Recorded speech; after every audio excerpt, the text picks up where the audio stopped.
The other thing I learned there was we have this really screwed up definition of good and bad. To us, good is when nothing is wrong and everything is right.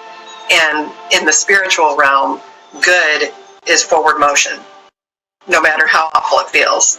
So you're moving forward, you're growing, you're affecting the lives of other people, even if you're doing it through grief or, whatever. That's considered good up there. He's like, yeah, if you're doing good work, even though all the circumstances around it suck, you're still good. It's not bad. You're moving forward. Now, the day that you start sitting in that recliner and you stop interacting with the world and you're just in that, I'm going to do what makes me comfortable, that's bad, even though nothing bad's happening.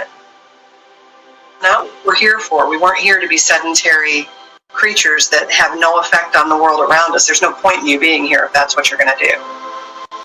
I learned when I was over there that before we come to this life, there's actually a decision-making process that we go through with some consultation of spirit guides and things like that about what family we want to come to and what general lessons we'd like to learn while we're here. And I think we know the whole story before we come.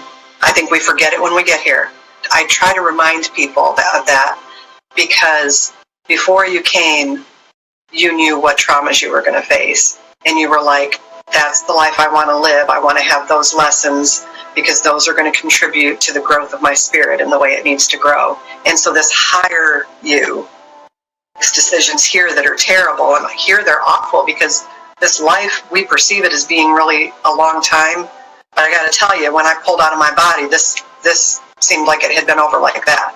People say, well, what about kids with cancer that are suffering? Or what about kids that are born horribly deformed? And I just tell them, I'm like, those are the most sacrificial spirits.